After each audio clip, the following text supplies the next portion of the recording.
Di desa Purworejo, kehidupan berjalan lambat, terperangkap dalam rutinitas harian yang monoton.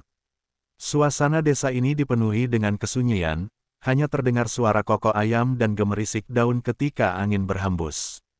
Disinilah Supardi, seorang pedagang bakso berusia 39 tahun, menjalani hari-harinya yang penuh kesedihan. Supardi adalah sosok yang dulunya dikenal di pasar. Dengan gerobak baksonya yang sederhana namun penuh cita rasa, ia berhasil menarik perhatian banyak pelanggan. Namun, kini semua itu tampak seperti kenangan yang jauh. Sejak ditinggal istrinya, Lasmini, yang pergi tanpa penjelasan, hidupnya berubah total.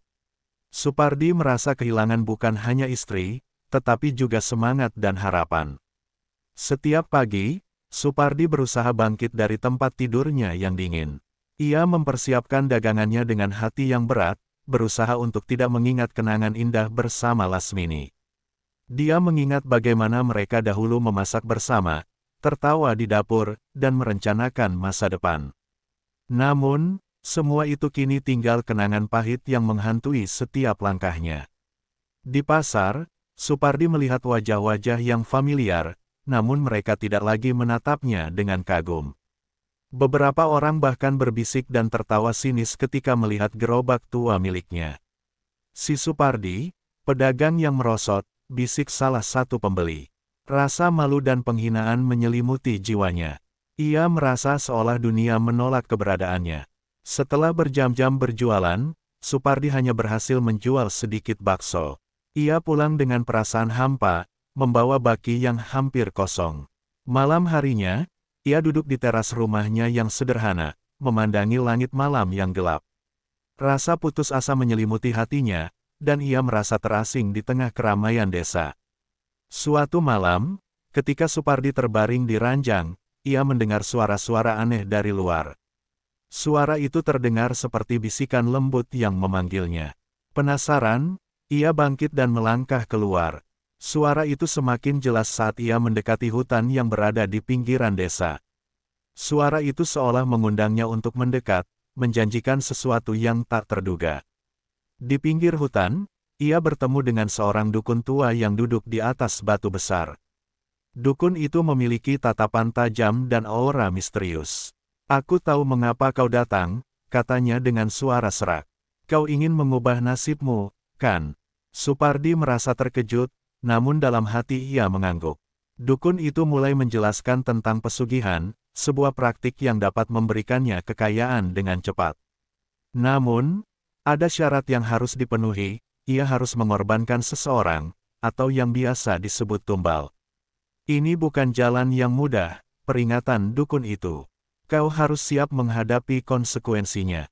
Namun, jika kau berani, semua yang kau impikan bisa terwujud." Kata-kata dukun itu menggetarkan hati Supardi. Di satu sisi, ia merasa terdesak oleh keadaan yang semakin memburuk. Namun, di sisi lain, rasa moral dan kemanusiaannya berperang di dalam pikirannya. Ia berpikir tentang Lasmini, tentang bagaimana ia menginginkan kebahagiaan dan kesuksesan. Apakah semua ini sepadan? Batinnya. Konflik batin ini semakin kuat saat ia membayangkan wajah Lasmini yang penuh harapan. Namun, saat memikirkan kehidupannya yang penuh kesulitan, keinginan untuk mengubah nasibnya tampak lebih menggoda. Dalam kegelapan malam, ia membuat keputusan yang akan mengubah hidupnya selamanya. Supardi merasa hatinya berdebar kencang. Rasa takut dan harapan berbaur menjadi satu.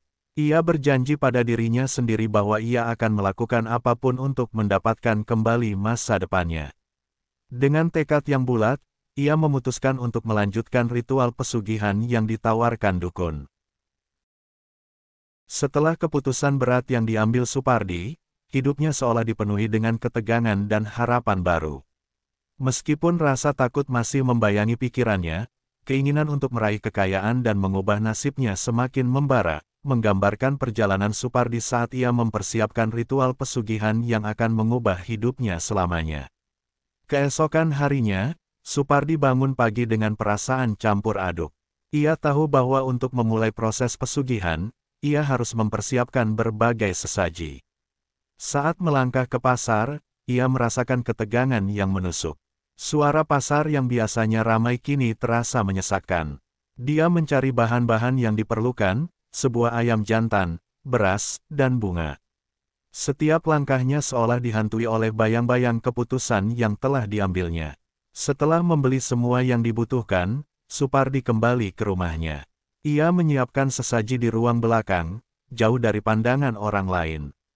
Dengan hati berdebar, ia mengatur semua benda dengan rapi. Dalam pikirannya, ia berusaha meyakinkan diri bahwa semua ini demi kebahagiaan dan kesuksesannya di masa depan. Malam tiba dengan suasana yang mencekam. Supardi mengenakan pakaian putih, seperti yang disarankan dukun. Ia merasa seolah semua mata dunia tertuju padanya, menilai setiap langkah yang akan diambil. Ketika bulan purnama bersinar terang, ia melangkah menuju hutan, tempat di mana ritual akan berlangsung. Di tengah jalan setapak, suara hutan malam terdengar menakutkan. Suara hewan malam dan angin yang berdesir menambah ketegangan di dalam dirinya. Namun, ia terus melangkah, berusaha menyingkirkan rasa takut yang menggerogoti. Dalam hati, ia berdoa agar semua berjalan lancar. Sesampainya di tempat yang ditentukan, Supardi melihat dukun tua menunggunya. Dukun itu tersenyum sinis, seolah tahu apa yang ada di dalam pikiran Supardi. Ingat, kau harus siap menerima apapun yang terjadi, peringatannya membuat Supardi merinding. Dukun mulai memimpin ritual, memanggil roh-roh yang akan membantu Supardi dalam pesugihan. Ia mengucapkan mantra-mantra dalam bahasa kuno yang tidak dipahami Supardi. Sambil mengangkat sesaji, dukun itu meminta izin dari makhluk gaib untuk menerima tawaran Supardi. Dalam ketegangan yang mencekam, Supardi merasakan hawa dingin menyelimuti sekelilingnya. Saat dukun selesai dengan mantra-mantranya, ia memberi tanda kepada Supardi untuk melakukan bagian terpenting dari ritual, memilih tumbal. Supardi merasa jantungnya berdegup kencang. Ia tahu ini adalah momen yang krusial. Dalam pikirannya, ia kembali berulang kali memikirkan alasan di balik keputusannya. Apakah semua ini sepadan? Dengan perasaan campur aduk, Supardi melangkah ke arah hutan, mencari sosok yang tepat untuk dijadikan tumbal. Dalam kegelapan, ia melihat sosok pemuda yang berjalan sendirian di jalan setapak. Pemuda itu tampak bingung, seolah tersesat. Dalam sekejap, Supardi merasakan dorongan yang kuat untuk memilihnya. Ini adalah takdir, batinnya. Ia menyembunyikan diri di balik pohon besar, mengawasi pemuda tersebut. Supardi merasa ngeri, namun rasa putus asanya mendorongnya untuk bertindak. Dalam pikirannya, ia berusaha meyakinkan diri bahwa pemuda ini tidak berarti baginya atau orang-orang yang dikenal. Dengan keputusan yang bulat, ia melangkah keluar, menghadapi pemuda itu. "Maaf, kau terlihat tersesat," kata Supardi berusaha terdengar ramah.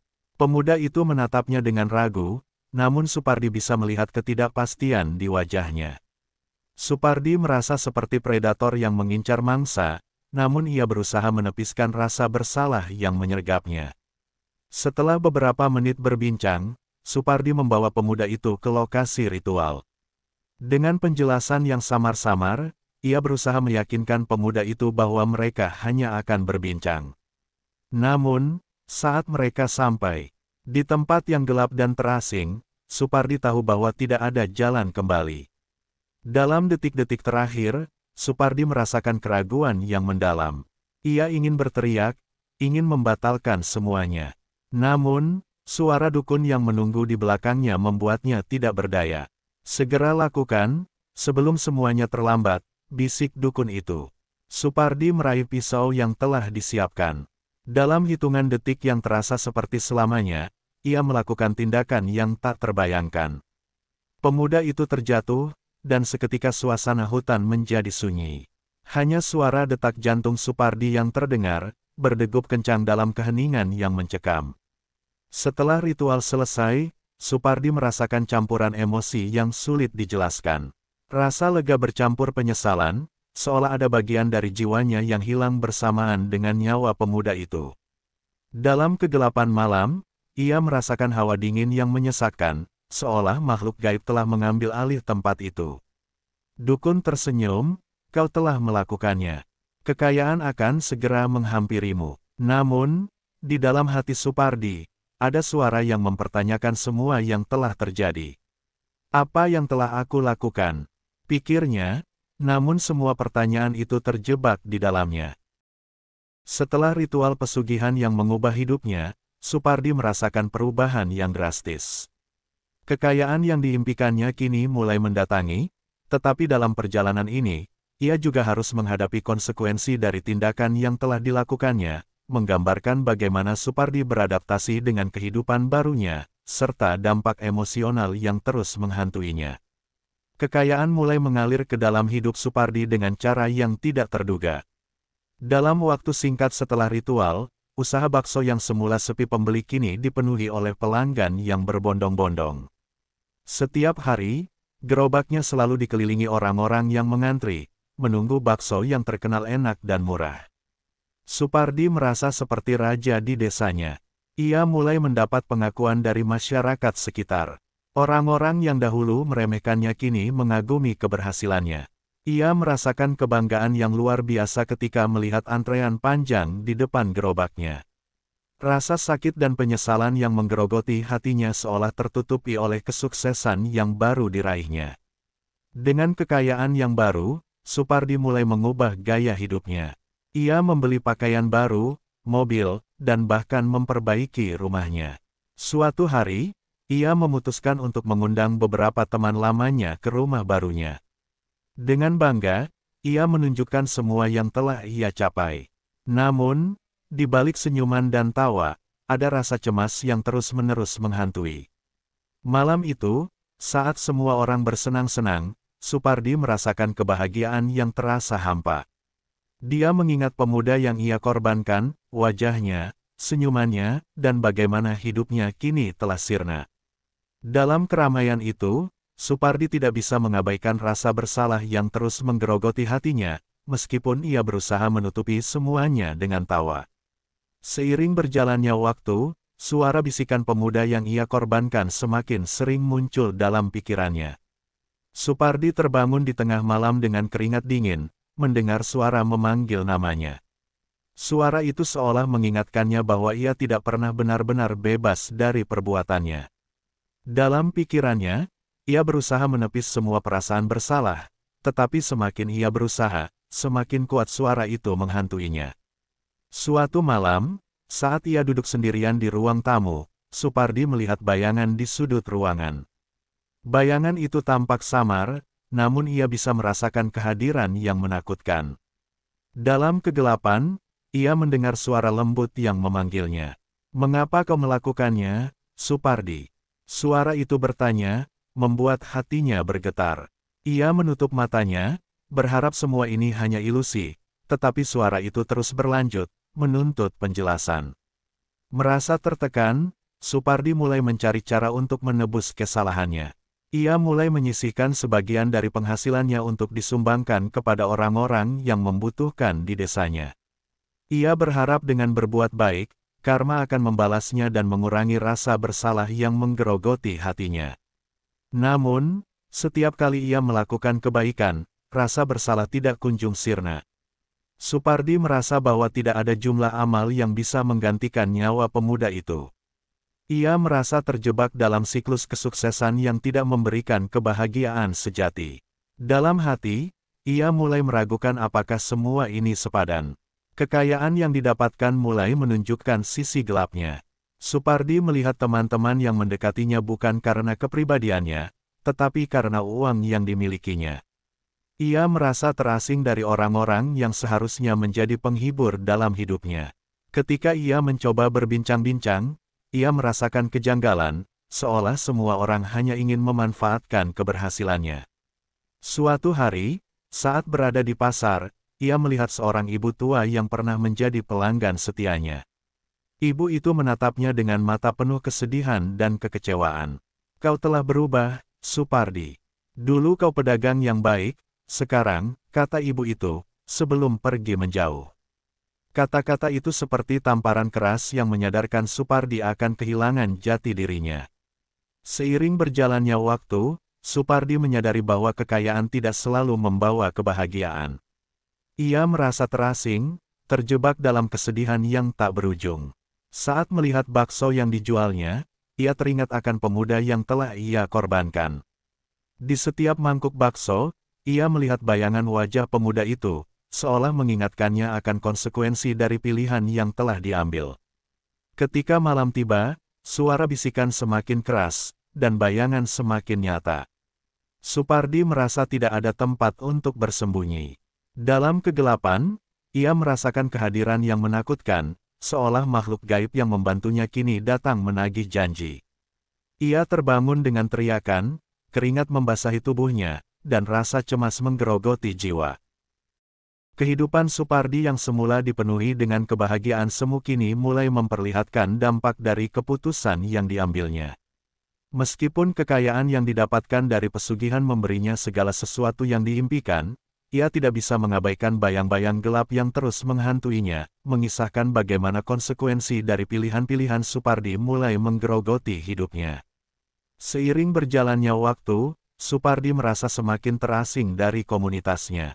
Walaupun banyak orang mulai menghormatinya karena kesuksesannya, ada juga yang menjauhinya. Beberapa teman yang dulunya akrab kini bersikap canggung dan menjauh, seolah mereka takut terlibat dengan seseorang yang telah mengambil jalan gelap. Supardi merasakan kesepian yang mendalam, terjebak dalam kehidupan yang penuh kemewahan tetapi kosong dari hubungan yang tulus. Suatu sore, saat ia berkunjung ke pasar, ia melihat sekelompok orang berbicara dengan penuh bisikan. Ketika mereka melihatnya, mereka langsung terdiam, dan Supardi merasakan tatapan mereka yang penuh penilaian. Itu dia, Supardi, yang mendapat kekayaan dari pesugihan, salah satu dari mereka berbisik. Rasa malu dan sakit hati menyelimuti jiwanya. Ia merasa dunia menolaknya, dan semua yang ia miliki menjadi tidak berarti.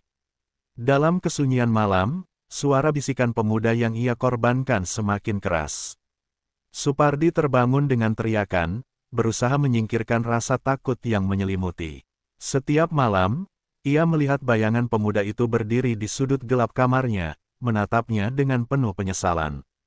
Suara itu terus mengulang, "Mengapa kau melakukannya, Supardi? Apa yang kau dapatkan dari semua ini?" Kehidupan Supardi menjadi mimpi buruk yang berulang. Ia mencoba mengabaikannya, tetapi semakin ia berusaha melupakan, semakin kuat suara dan bayangan itu. Ia merasa terperangkap dalam siklus ketakutan, tidak bisa menemukan jalan keluar dari rasa bersalah yang menggerogoti hatinya. Dengan perasaan hancur, Supardi memutuskan untuk melakukan tindakan yang dapat menebus kesalahannya. Ia mulai menyisihkan sebagian dari penghasilannya untuk membantu anak-anak yatim piatu di desanya. Ia merasa bahwa dengan memberi, ia bisa mengurangi beban di hatinya. Namun, setiap kali ia melakukan kebaikan, suara pemuda itu kembali menghantuinya. Suatu hari, saat ia mengunjungi panti asuhan, Supardi melihat anak-anak yang ceria bermain. Dalam hati, ia merasa bersemangat dan berharap bisa memberikan kebahagiaan bagi mereka. Namun, saat seorang anak kecil berlari ke arahnya dan memanggilnya, "Ayah," ia teringat akan keluarga yang telah ia hancurkan. Air mata mengalir di wajahnya. Bagaimana bisa ia bahagia, sementara ada nyawa yang hilang karena keserakahannya? Suatu malam, Supardi memutuskan untuk kembali menemui dukun yang memberinya jalan menuju pesugihan. Ia merasa perlu menjelaskan semua yang telah terjadi dan meminta bantuan untuk menenangkan arwah pemuda yang telah ia korbankan. Dalam perjalanan ke hutan, ketakutan dan harapan bergumul dalam hatinya. Saat bertemu dukun, Supardi menceritakan semua yang ia rasakan. Dukun itu mendengarkan dengan seksama, namun ekspresinya tidak menunjukkan rasa simpati.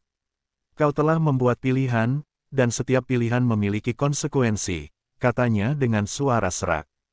"Kekayaan yang kau miliki tidak akan pernah membawa kebahagiaan jika kau tidak bisa menghapus beban di hatimu." Dukun itu kemudian menjelaskan bahwa untuk menebus kesalahan, Supardi harus melakukan ritual lain. Namun, ritual itu jauh lebih berbahaya dan rumit.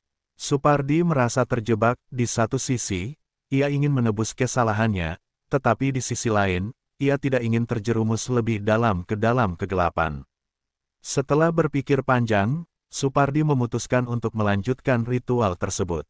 Dalam hatinya, ia bertekad untuk menghadapi konsekuensi dari pilihannya, apapun yang terjadi. Ia kembali ke hutan dengan harapan bisa menemukan kedamaian. Namun, saat ia melangkah ke tempat yang sama di mana semuanya dimulai, ia merasakan hawa dingin yang menyengat.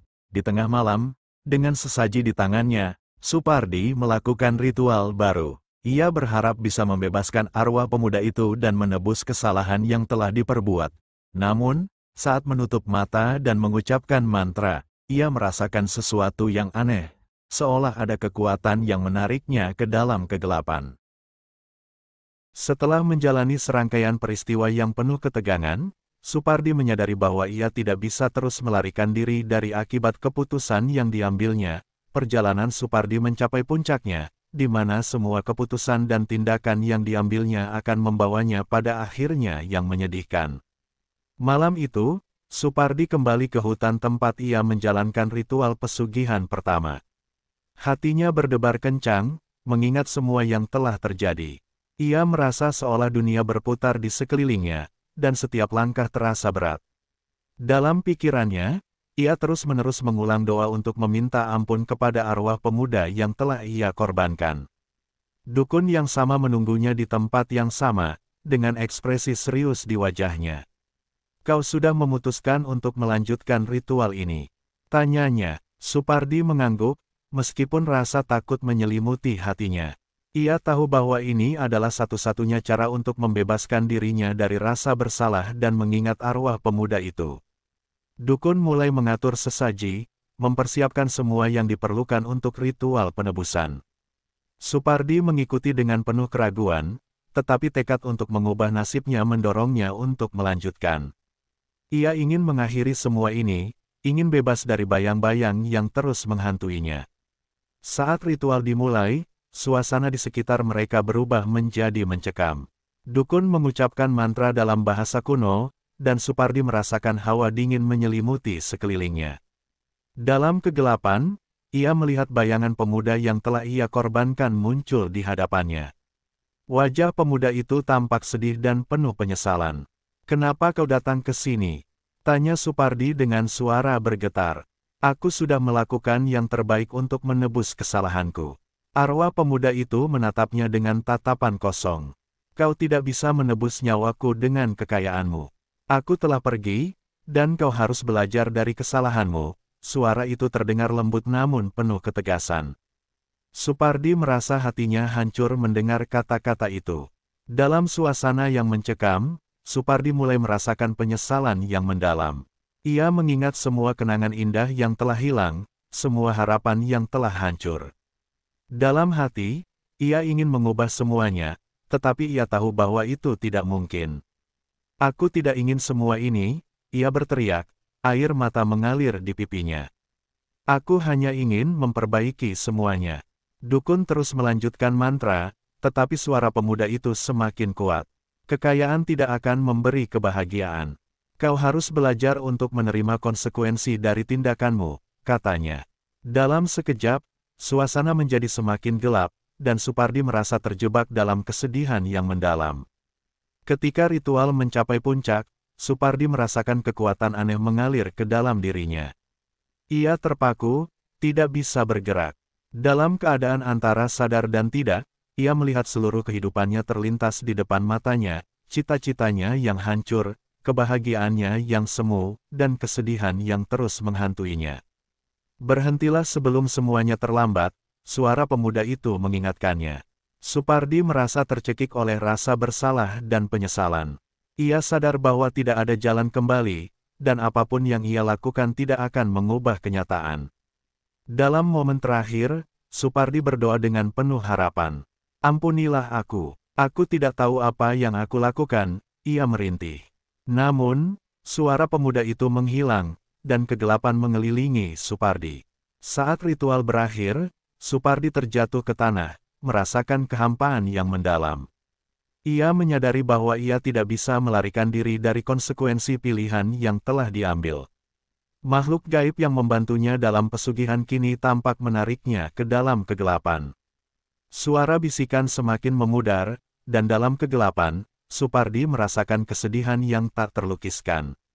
Dia tahu bahwa semua yang ia miliki, kekayaan, rumah, dan reputasi, tidak ada artinya jika tidak disertai dengan kebahagiaan dan kedamaian.